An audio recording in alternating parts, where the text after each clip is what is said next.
സത്യത്തിൽ എനിക്ക് ഈ സമയം വളരെ സമയം ഈ ഇലക്ഷന്റെ പ്രഖ്യാപനം 9-ാം തീയതി ഇലക്ഷൻ ആയതുകൊണ്ടാ. ഇല്ലെങ്കിൽ ഒരു 3 ദിവസം കൂടി വെയിറ്റ് ചെയ്താലേ വിസ്മയങ്ങൾക്കായി കാത്തിരുന്നു ഉണ്ടായനെ സമയമില്ലാത്തതുകൊണ്ടാ നമ്മുടെ സ്ഥാനാർത്ഥികൾക്ക് ഫീൽഡ് ചെയ്യണുണ്ട്.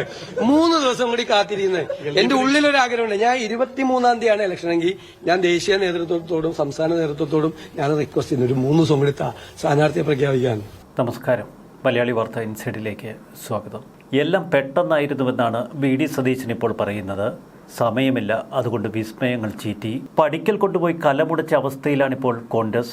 ഉടച്ച കാലം തലയിൽ കമഴ്ത്തി ഒരു ചമ്മിയ ചിരിച്ചിരിക്കുന്ന VD സതീശന്റെ പത്രസമ്മേളനം. നിങ്ങളുടെ നേതാവ് ആര് എന്ന ചോദ്യത്തിന് ഉത്തരം പറയാൻ പ്രയാസപ്പെട്ടിരുന്ന കോൺഗ്രസ് ഇപ്പോഴിതാ സ്ഥാനാർത്ഥി പട്ടിക പുറത്തിറക്കുമ്പോഴും വിയർത്ത് വിളറുകയാണ്. ഇതുതന്നെയാണ് കോൺഗ്രസിനെ സ്നേഹിക്കുന്ന വലിയൊരു വിഭാഗം എപ്പോഴും ഭയപ്പെട്ടത്.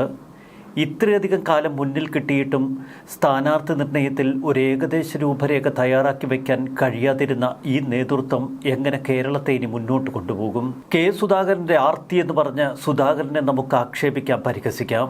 പക്ഷേ കെ സുധാകരൻ്റെ മുന്നിൽ ആ പാർട്ടി തലകുനിക്കുന്ന കാഴ്ചയാണ് നമുക്ക് മുന്നിൽ. എന്തിനേറെ ഹൈക്കമാൻഡ് പോലും ഒടുവിൽ തൊഴുകൈകളോടെ സുധാകരന് മുന്നിൽ നിൽക്കുന്നു. കണ്ണൂരും കോന്നിയും ഒഴിച്ചിട്ട സ്ഥാനാർത്ഥി പട്ടികയാണ് കോൺഗ്രസ് ഇപ്പോൾ 2ാം ഘട്ടമായി പ്രസിദ്ധീകരിക്കാൻ ഒരുങ്ങുന്നത്. കണ്ണൂരിൻ്റെ കാര്യം നമുക്ക് മനസ്സിലാക്കാം. കാരണം KPCC അധ്യക്ഷ സ്ഥാനത്ത് നിന്ന് സുധാകരനെ മാറ്റുമ്പോൾ സുധാകരൻ ഹൈക്കമാൻഡിനോട് ചില കാര്യങ്ങൾ പറഞ്ഞിരുന്നു. അതിലൊന്ന്, കേരളത്തിൽ പ്രവർത്തിക്കാനാണ് തനിക്കിഷ്ടം. പ്രായമായ തനിക്ക് ഇനി ഡൽഹിയിലേക്ക് പോകാനൊന്നും വലിയ താല്പര്യമില്ല.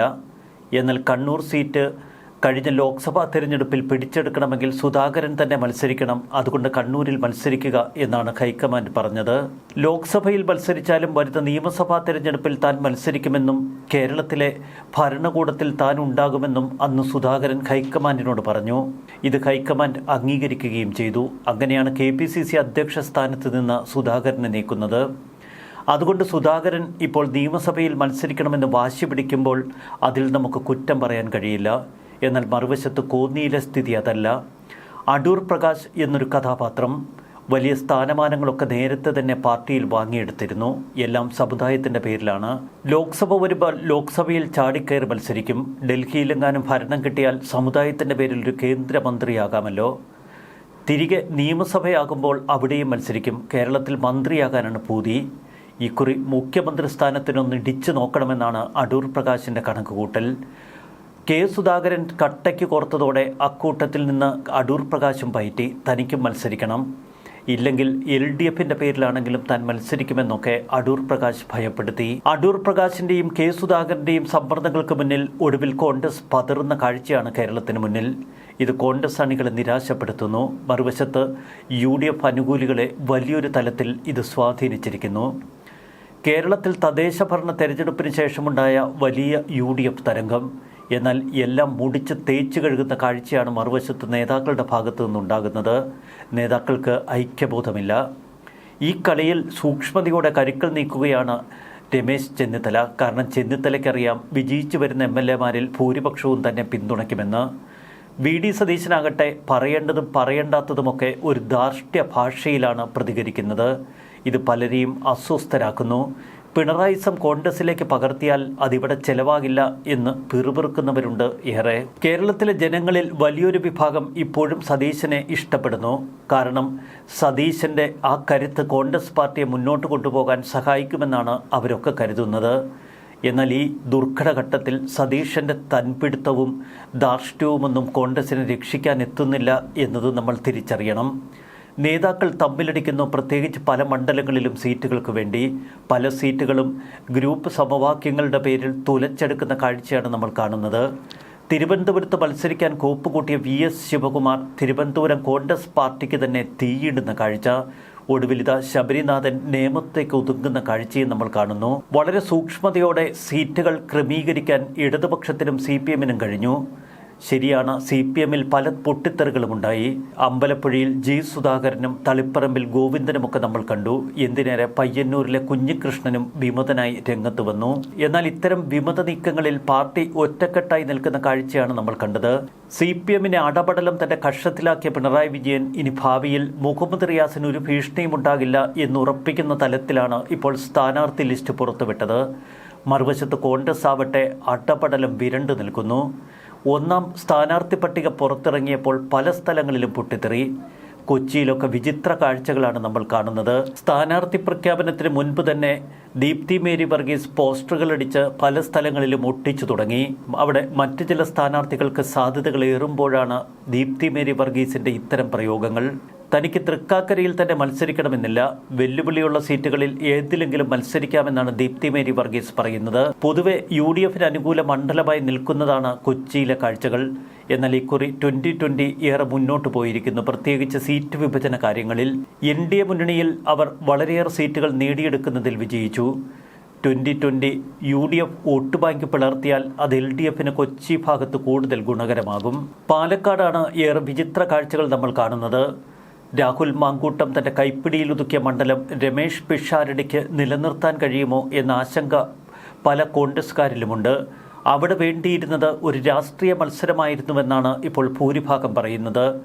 LDF ആവട്ടെ ഒരു വ്യവസായിക്ക് ആ സീറ്റ് വിറ്റു. ഹോട്ടൽ വ്യവസായി NMR റസാക്കിനെയാണ് ഇപ്പോൾ LDF പാലക്കാട് നിയോഗിച്ചിരിക്കുന്നത്. കോൺഗ്രസ് ആവട്ടെ രമേശ് പിഷാരടിയും. എന്നാൽ പാലക്കാട്ടേത് ഒരു രാഷ്ട്രീയ മത്സരമാക്കി മാറ്റാൻ പൂർണ്ണ തയ്യാറെടുപ്പിലാണ് BJP. അതുകൊണ്ട് തന്നെ ശോഭാ സുരേന്ദ്രൻ എന്ന ക്രൗഡ് പുള്ളർ അവിടെ വലിയ വിസ്മയങ്ങൾ ഒരുക്കുമെന്ന് തീർച്ചയാണ്. ഇവിടെയാണ് കോൺഗ്രസിന് ഇപ്പോൾ തങ്ങളുടെ അടവ് നയം പൂർണ്ണമായി പിഴയ്ക്കുന്നത്. കോൺഗ്രസ് പാർട്ടിയിൽ മാത്രമല്ല UDFന്റെ ഘടകകക്ഷികളിലും വലിയ പൊട്ടിത്തെറികൾ ഇപ്പോൾ കാണാം. തിരുവല്ല സീറ്റിന്റെ പേരിൽ ജോസഫ് പുതുച്ചേരി പൂർണ്ണമായും ഇടഞ്ഞു നിൽക്കുന്നു. കഴിഞ്ഞ തവണ PJ ജോസഫ് നേരിട്ട് തനിക്ക് അടുത്ത തവണ ആ സീറ്റ് നൽകാമെന്നൊക്കെ പറഞ്ഞിരുന്നുവെന്നാണ് പുതുശ്ശേരി പറയുന്നത്. എന്നാൽ PJ ജോസഫിന്റെ താല്പര്യപ്രകാരം വർഗീസ് മാമനെയാണ് അവിടെ സ്ഥാനാർത്ഥിയാക്കിയത്. വർഗീസ് മാമനെ രാവിലെ തന്നെ തോൽപ്പിക്കുമെന്ന ശപഥത്തിലാണ് പുതുശ്ശേരിയും സംഘവും. അടി തമ്മിലടി അതുതന്നെയാണ് ഇപ്പോൾ തിരുവല്ലയിലും മിക്ക സ്ഥലങ്ങളിലും കാണുന്നത്. കോതമംഗലത്ത് ഷിബു തെക്കുംപുറത്തിനെതിരെ അതിശക്തമായ വികാരം കേരള കോൺഗ്രസ് ജോസഫ് ഗ്രൂപ്പിൽ തന്നെ ഉയരുന്നുണ്ട്. പണമുണ്ട് എന്ന് കരുതി ഇത്തരം സീറ്റുകൾ പിടിച്ചെടുക്കുന്നതിനെതിരെ രാഷ്ട്രീയമായി ജോസഫ് ഗ്രൂപ്പിൽ വലിയ പൊട്ടിത്തെറികളാണ് മറുവശത്ത്. ആദ്യ പട്ടിക പുറത്തു വന്നപ്പോൾ പല സ്ഥലങ്ങളിലും വലിയ പൊട്ടിത്തെറികൾ UDFൽ പ്രകടമാണ്. ഇപ്പോഴിതാ രണ്ടാം പട്ടിക പ്രസിദ്ധീകരിക്കുമ്പോഴും സമാനമായ പൊട്ടിത്തെറികൾക്ക് സാക്ഷ്യം വഹിക്കും. പല സ്ഥലങ്ങളിലും വിമതശല്യമുണ്ടാകും എന്ന് മാത്രമല്ല, കൂട്ടത്തോടെ ഗ്രൂപ്പ് സമവാക്യങ്ങളുടെ പേരിൽ സ്ഥാനാർത്ഥികളെ തോൽപ്പിക്കാനുള്ള ആഹ്വാനവും നടക്കുന്നു. കൊച്ചിയിൽ മുഹമ്മദ് റിയാസിനുള്ള സാധ്യതയാണ് ഏറെ. KPCC ജനറൽ സെക്രട്ടറിയാണ് ദീപ്തി മേരി വർഗീസ്.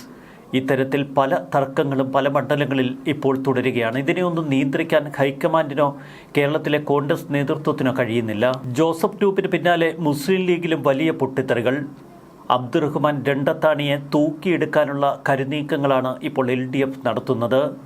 പഴയ മന്ത്രി V അബ്ദുറഹ്മാൻ തനിക്ക് കിട്ടിയ സീറ്റിൽ അസംതൃപ്തനാണ്. ഇലക്ഷൻ പ്രഖ്യാപിച്ചാൽ 24 മണിക്കൂറിനകം കോൺഗ്രസ് സ്ഥാനാർത്ഥി പട്ടിക പുറത്തുവിടുമെന്നാണ് നേരത്തെ പ്രതിപക്ഷ നേതാവ് VD സതീശൻ പ്രഖ്യാപിച്ചിരുന്നത്. 24 മണിക്കൂർ പോയിട്ട് 2 ദിവസങ്ങൾ പിന്നിട്ടു. ഇതുവരെ മുഴുവൻ സ്ഥാനാർത്ഥി പട്ടികയും പുറത്തിറക്കാൻ കഴിയാത്ത കോൺഗ്രസ് പല സ്ഥലങ്ങളിലും ഇപ്പോൾ LDF സ്ഥാനാർത്ഥികൾക്ക് പിന്നിലാണ്. പ്രചരണത്തിന് ഇനി 20 ദിവസങ്ങൾ മാത്രം മുന്നിലുള്ളപ്പോൾ തമ്മിലടി മൂക്കുന്ന UDF എങ്ങനെ അധികാരത്തിൽ വരുമെന്ന ചോദ്യം മറുവശത്തുയരുന്നു. എന്തുകൊണ്ടാണ് ഇത്തരം തർക്കങ്ങൾ എപ്പോഴും കോൺഗ്രസിൽ പതിവാകുന്നത്? കൃത്യതയോടെ പ്രവർത്തിക്കുന്ന ഒരു നേതൃത്വം അതിനില്ല. പലരും രാഹുൽ ഗാന്ധിയെ മൈൻഡ് ചെയ്യാത്ത അവസ്ഥ. തങ്ങൾക്ക് അനുകൂല MLAമാരെ ലഭിക്കാൻ VD സതീശൻ ഒരു വശത്തും രമേശ് ചെന്നിത്തല മറുവശത്തും വേറൊരു വശത്തിരുന്ന് KC വേണുഗോപാലൻ നടത്തുന്ന ചരടുവലികളാണ് കോൺഗ്രസ് എന്ന പ്രസ്ഥാനത്തെ ഇത്രയേറെ തളർത്തുന്നത്. പ്രത്യേകിച്ച് സ്ഥാനാർത്ഥി പട്ടിക പോലും പ്രസിദ്ധീകരിക്കുന്നതിൽ. സ്ഥാനാർത്ഥി പട്ടിക പുറത്തുവിടുമ്പോൾ മുസ്ലിം ലീഗിലും വലിയ അസംതൃപ്തിയാണ് പുകയുന്നത്.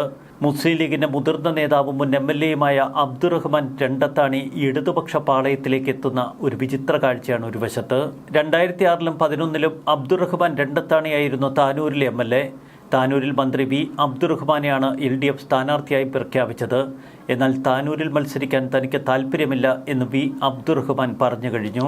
സ്ഥാനാർത്ഥി പ്രഖ്യാപനം നടന്നിട്ടും മണ്ഡലത്തിൽ അദ്ദേഹം പ്രചരണത്തിനിറങ്ങിയതേയില്ല. അടിപിടി പൂരം. ഒടുവിലിത കണ്ണൂരിൽ K സുധാകരൻ മത്സരത്തിനിറങ്ങുന്നു എന്ന വാർത്തയ്ക്ക് കൂടുതൽ ശക്തി വരുന്നു. എന്തായാലും കോന്നിയിൽ അടൂർ പ്രകാശ് മത്സരത്തിനായി കളത്തിലിറങ്ങിയാൽ കോൺഗ്രസ് പ്രവർത്തകരും അനുകൂലികളുമൊക്കെ വലിയ നിരാശരാകും. ഇത്തരം ആർത്തിപ്പണ്ടാരങ്ങൾ മാത്രമാണ് കോൺഗ്രസിൻ്റെ സ്ഥാനാർത്ഥി പട്ടികയിൽ പല സ്ഥലങ്ങളിലും സ്ഥാനം പിടിച്ചിരിക്കുന്നത്. അർഹിക്കുന്നവരെയൊക്കെ പലയിടങ്ങളിലും മുടിച്ച് തേച്ച് കഴുകിയിരിക്കുന്നു. വല്ലാത്ത കാഴ്ചകളാണ് UDFുമായി ബന്ധപ്പെട്ട് ഇപ്പോൾ നമ്മൾ കാണുന്നത്. മറുവശത്ത് LDF ചിട്ടയോടെ തെരഞ്ഞെടുപ്പ് ഗോതയിൽ തങ്ങളുടെ പ്രചരണം ആരംഭിച്ച വിവരം UDF നേതാക്കൾ അറിഞ്ഞു കാണുമല്ലോ. UDF അനുകൂലികളെയും പ്രവർത്തകരെയും ഒക്കെ നിരാശരാക്കുന്നു നേതാക്കളുടെ ഈ പ്രവർത്തനങ്ങൾ. കഷ്ടം തന്നെ. ഞാൻ സീറ്റൊന്നും വാഗ്ദാനം ചെയ്തു. ഞാൻ ആർക്കും സീറ്റ് വാക്ക് കൊടുക്കാൻ ഞാനൊരാളുമില്ല. അദ്ദേഹം സീറ്റ് ആവശ്യപ്പെട്ടിരുന്നു. അത് ഞങ്ങൾ പാർട്ടി നേതൃത്വത്തിന്റെ മുന്നിൽ വയ്ക്കാം എന്ന് പറഞ്ഞിരുന്നു. പാർട്ടി നേതൃത്വം വിശദമായ ചർച്ച നടത്തിയപ്പോൾ അവിടെ പാർട്ടി സ്ഥാനാർത്ഥി മത്സരിക്കുന്നതാണ് നല്ലത് എന്ന തീരുമാനമെടുത്തു. ആ തീരുമാനം ഞാൻ അദ്ദേഹത്തെ നേരിട്ട് അറിയിക്കുകയും ചെയ്തു. ഞാൻ സീറ്റ് കൊടുക്കാം. അല്ലല്ല അദ്ദേഹം അവരുമായിട്ട് അവരുടെ ഒരു 10-53 കക്ഷികളുള്ള അവരുമായിട്ട് അവർ സംസാരിക്കാൻ വന്നു. കന്റോൺമെന്റ് ഹൌസിൽ വെച്ചാണ്, എന്റെ ഔദ്യോഗിക ഹൌസിൽ വെച്ചാണ് സംസാരിച്ചത്. അവർ ഈ സീറ്റ് ആവശ്യപ്പെട്ടപ്പോൾ ഞാൻ ഉടനെ സീറ്റ് കൊടുക്കാന്ന് പറയാൻ പറ്റിയ ആളാണ് ഞാൻ പറയാം അത് പരിഗണിക്കാം. മുന്നണി നേതൃത്വമായിട്ടും പാർട്ടി നേതൃത്വമായിട്ട് ചർച്ച ചെയ്തിട്ട് തീരുമാനം അറിയിക്കാന്ന് പറഞ്ഞു. പാർട്ടി നേതൃത്വമായിട്ട് ചർച്ച ചെയ്തപ്പോൾ വൈകിട്ട് ഞങ്ങൾ മത്സരിക്കുന്നതാണ്, പാർട്ടി മത്സരിക്കണം എന്ന തീരുമാനമെടുത്തു. അദ്ദേഹത്തെ അറിയിക്കുകയും ചെയ്തു. അദ്ദേഹത്തിന് അത് അവിടെ മത്സരിപ്പിക്കാനും അറിയില്ല. 25 സീറ്റാണോ 27? അവർ 2 സീറ്റ് കൂടി അനൗൺസ് ചെയ്യും. അവർ ഇന്നലെ അനൗൺസ് ചെയ്ത് 25ആണ്. അവർ 2 സീറ്റ് കൂടി അനൗൺസ് ചെയ്യും. 27 ഈ പ്രാദേശിക പ്രശ്നങ്ങൾ അല്ലാതെ സെൻട്രൽ ഇലക്ഷൻ കമ്മിറ്റിയുടെ മുമ്പിലാണ് ഉള്ളത്. സെൻട്രൽ ഇലക്ഷൻ കമ്മിറ്റി തീരുമാനമെടുക്കും. സാർ, ഈ പത്തനംതിട്ട ജില്ലയടക്കം പ്രധാന സ്ഥലങ്ങളിലൊക്കെ തന്നെ ഈ പ്രാദേശിക പ്രശ്നങ്ങളാണോ ഇത്ര വൈകാൻ കാരണം? അതൊന്നും നിങ്ങള് കുറെ സീറ്റുകൾ വൈകാൻ കാരണം എന്താണെന്ന് നിങ്ങൾക്ക് മിനിയാന്ന് മനസ്സിലായില്ലേ? കണ്ണൂര് നിങ്ങൾ എന്താ തീരുമാനം എടുക്കാത്തെന്ന് ചോദിച്ചു. UDFന്റെ സീറ്റ് വിഭജനം എന്താണ്? സീറ്റ് വിഭജനം ഇപ്പൊ RSP ഉണ്ടായത്, RSP ആർക്കാ പിന്തുണ കൊടുത്തത്? CPM-ലുണ്ടായ ഒരു ഡെവലപ്മെന്റ് ഉണ്ടായി. അവിടെ ഒരു സ്വതന്ത്ര സ്ഥാനാർത്ഥി വന്നു. അവിടെ RSP സീറ്റ് അവർ പിന്മാറിയിട്ട് ഷിബു ബേബി ജോൺ തന്നെ മുൻകൈയെടുത്ത് അവിടെ പോയി C കുഞ്ഞികൃഷ്ണൻ പിന്തുണ കൊടുത്തു. വൈകുന്നേരം ആയപ്പോ എവിടെ കലാപം ഉണ്ടായത്? തളിപ്പറമ്പിൽ കലാപം ഉണ്ടായല്ലോ. ചില കാര്യങ്ങൾ നമ്മൾ കാത്തു നിൽക്കണ്ടേ? ഞങ്ങൾ അന്ന് തന്നെ സ്ഥാനാർത്ഥിയെ പ്രഖ്യാപിച്ചിരുന്നെങ്കിലാ? നിങ്ങൾ ഇതൊക്കെ കൂടി കേക്ക്. അന്ന് തന്നെ ഞങ്ങൾ സ്ഥാനാർത്ഥിയെ പ്രഖ്യാപിച്ചിരുന്നെങ്കിലാ? സത്യത്തില് എനിക്ക് ഈ സമയം സമയം ഈ ഇലക്ഷന്റെ പ്രഖ്യാപനം 9-ാം തീയതി ഇലക്ഷൻ ആയതുകൊണ്ടാ. ഇല്ലെങ്കിൽ ഒരു 3 ദിവസം കൂടി വെയിറ്റ് ചെയ്താലേ വിസ്മയങ്ങൾക്കായി കാത്തിരുന്നു. ഉണ്ടായതിന് സമയമില്ലാത്തതുകൊണ്ടാ നമ്മുടെ സ്ഥാനാർത്ഥികൾക്ക് ഫീൽഡ് ചെയ്യണുണ്ട്. 3 ദിവസം കൂടി കാത്തിരിക്കുന്നത്. എന്റെ ഉള്ളിലൊരാഗ്രഹമുണ്ട്. ഞാൻ 23-ാം തീയതിയാണ് ഇലക്ഷനെങ്കിൽ ഞാൻ ദേശീയ നേതൃത്വത്തോടും സംസ്ഥാന നേതൃത്വത്തോടും ഞാൻ റിക്വസ്റ്റ് ചെയ്യുന്നു, ഒരു 3 ദിവസം കൂടി സ്ഥാനാർത്ഥിയെ പ്രഖ്യാപിക്കാൻ. പിന്നെ എല്ലാ സീറ്റും കൂടി അങ്ങനെ കൊടുക്കാൻ പറ്റുമോ? അല്ല, ഞാൻ അങ്ങനെയുള്ള വാക്കുകളൊന്നും നമ്മൾ ഉപയോഗിക്കില്ല. നമ്മൾ അങ്ങനെ കെണി വെച്ച് ആളെ പിടിക്കുന്ന പാർട്ടിയൊന്നും അല്ലല്ലോ നിങ്ങള് ഈ വിസ്മയം എന്നൊക്കെ പറയുമ്പോ ഉള്ളിലെങ്കിലും ചിരിച്ചിട്ടില്ലേ? എന്ത് വിസ്മയം എന്ന് ഇപ്പൊ മനസ്സിലായില്ലേ? ഇപ്പൊ അരടസം വിസ്മയം നടന്നില്ലേ കേരളത്തില്? ഇനി വേണോ? എപ്പോ വേണം? ഒന്നുമില്ല. അതൊക്കെ നിങ്ങൾ വീണ്ടും അത് തന്നെ പറഞ്ഞുകൊണ്ടിരിക്കുക. നിങ്ങൾ അത് തന്നെ പറഞ്ഞിരിക്കുക. കാരണം നിങ്ങളുടെ അജണ്ട അതാണ്. നിങ്ങളുടെ അജണ്ട ഇവിടെ ഒരു പ്രശ്നമില്ല UDF-ല്. അപ്പൊ അതിന് വാർത്ത ഉണ്ടാക്കാൻ പറ്റില്ല. പിന്നെ കോൺഗ്രസിൽ ഒരു വിഷയമില്ല. ഇനി ആര് പോസ്റ്റർ അടിക്കുന്ന പ്രസിൽ പോയിട്ട് ഓരോരുത്തർ അത് നോക്കിയിട്ട് വാർത്ത കൊടുക്കും. നിങ്ങൾ ഇതൊന്നും കൊണ്ട് ഞാൻ പറയട്ടെ, നിങ്ങൾ ചരിത്രം പരിശോധിക്കുക. അല്ല, ചരിത്രം അറിയാലോ. UDF-ലൊക്കെ ഒരു അലോസറില്ലാതെ, ഒരു തർക്കമില്ലാതെ എത്ര ഭംഗിയാണ്. നിങ്ങൾ ആരും അറിഞ്ഞു പോലുമില്ല സീറ്റ് വിഭജനം. അല്ലല്ലേ, അതൊക്കെ ഞങ്ങൾ ഇന്ന് ഫൈനൽ പറയാം. ഞാനത് പറഞ്ഞില്ലല്ലോ. ഞാനിപ്പോ PK കുഞ്ഞാലിക്കുട്ടി സാഹിബിനെയും സാദിഖ് അലി തങ്ങളെ വിളിച്ചിട്ട് ഞാൻ അഭിനന്ദിക്കുകയാണ് ചെയ്തത്. എന്തൊരു സീറ്റുകളാണ് അവർ പ്രഖ്യാപിച്ചിരിക്കുന്ന സീറ്റുകൾ. അതില് എന്തെല്ലാം വാർത്തകൾ നേരത്തെ വന്നു, എന്തെല്ലാം കാര്യങ്ങളൊക്കെ നേരത്തെ വന്നു. എത്ര മനോഹരമായിട്ടാണ് അവര് ആ സീറ്റ് അവരുടെ പ്രഖ്യാപിച്ചിരിക്കുന്നത്. സാധാരണ നമ്മൾ സീറ്റ് പ്രഖ്യാപിച്ചാൽ ആരൊക്കെ ജയിക്കും എന്നാണ് നമ്മൾ നോക്കുന്നത്. ഇത് ആരെങ്കിലും തോക്കാൻ സാധ്യതയുണ്ടെന്നാണ് ആ ലിസ്റ്റിൽ നോക്കേണ്ടത്. അതുപോലത്തെ ലിസ്റ്റാണ്. നിങ്ങളെ ലിസ്റ്റ് നോക്ക്. അതൊക്കെ അപ്രീഷിയേറ്റ് ചെയ്യണ്ടല്ലോ. സീറ്റ് കിട്ടാത്ത ആരെങ്കിലും എന്തെങ്കിലും ബഹളം ഉണ്ടാക്കിയപ്പോ അങ്ങനെയല്ലല്ലോ. അതൊന്നുമല്ല. അതിലൊന്നും അല്ല. അത് ഉണ്ടെങ്കിൽ പറയാം. ഞാൻ ഇപ്പൊ ഇല്ലല്ലോ. ഉണ്ടെങ്കിൽ പറയാം, തീർച്ചയായിട്ടും പറയാം. അതൊക്കെ പാർട്ടി സീറ്റുകൾ എല്ലാവരും പരിഗണിക്കല്ലേ എല്ലാവരും. അപ്പൊ ഞാൻ മുൻകൂട്ടി പറയണ ശരിയാണ്. നിങ്ങൾ ഇതാണ് സാധനം. ഇപ്പൊ പറഞ്ഞുകൊണ്ടിരിക്കണല്ല. അത് നിങ്ങൾക്ക് എന്തെങ്കിലും വാർത്തയുണ്ട്. ഞങ്ങൾ എല്ലാ നേതാക്കന്മാരും കൂടി രാഹുൽ ഗാന്ധിയെ കാണാൻ പോയി. ഞങ്ങൾ കോൺഗ്രസ് പ്രസിഡന്റിനെ കാണാൻ പോയി. ഡൽഹിയിൽ വന്നാൽ ഞങ്ങൾ പോകണ്ടേ? അപ്പോൾ ഒരു കോൺഗ്രസിൽ തർക്കം മുറുകി നേതാക്കൾ രാഹുൽ ഗാന്ധിയെ കാണാൻ പോകും. ഞങ്ങൾക്ക് ഞങ്ങളുടെ കോൺഗ്രസ് പ്രസിഡന്റിനെയും പ്രതിപക്ഷ നേതാവിനെയും കാണാൻ പോണത് ഞങ്ങൾ ഇവിടെ വന്ന ആദ്യം ചെയ്യേണ്ട അതാണ്. തർക്കം പരിഹരിക്കാൻ കൂടിയല്ലേ അല്ല, അങ്ങനെ അല്ലല്ലോ. ഡൽഹിയിൽ വന്നാൽ ദേശീയ നേതാക്കളെ കാണുമല്ലോ. ഞാൻ ഡൽഹിയിൽ വന്നിട്ട് കോൺഗ്രസ് പ്രസിഡന്റിനെ കാണാതെ ഇതുവരെ തിരിച്ചു പോയിട്ടില്ല. രാഹുൽ ഗാന്ധിയെ കാണാൻ ശ്രമിക്കും, അദ്ദേഹം ഇവിടെ ഉണ്ടെങ്കിൽ കാണും. ഞങ്ങൾ എല്ലാവരും കൂടി വന്ന് ഈ തെരഞ്ഞെടുപ്പ് കാലത്ത് മാത്രമല്ല, തെരഞ്ഞെടുപ്പിൽ സ്ഥാനാർത്ഥി നിർണയം മാത്രമല്ലല്ലോ, തെരഞ്ഞെടുപ്പുമായി ബന്ധപ്പെട്ട് പ്രചരണം, അദ്ദേഹത്തിന്റെ ഡേറ്റ്, ദേശീയ നേതാക്കളുടെ ഡേറ്റ്, അദ്ദേഹത്തിനോട് അത് ചോദിച്ചു മനസ്സിലാക്കി ഏതെല്ലാം പ്രോഗ്രാമിനാണ് പെടുത്തേണ്ടത്, എന്തെല്ലാം കാര്യങ്ങൾ ഞങ്ങൾക്ക് കോൺഗ്രസ് പ്രസിഡന്റും പ്രതിപക്ഷ നേതാവായിട്ട് സംസാരിക്കും.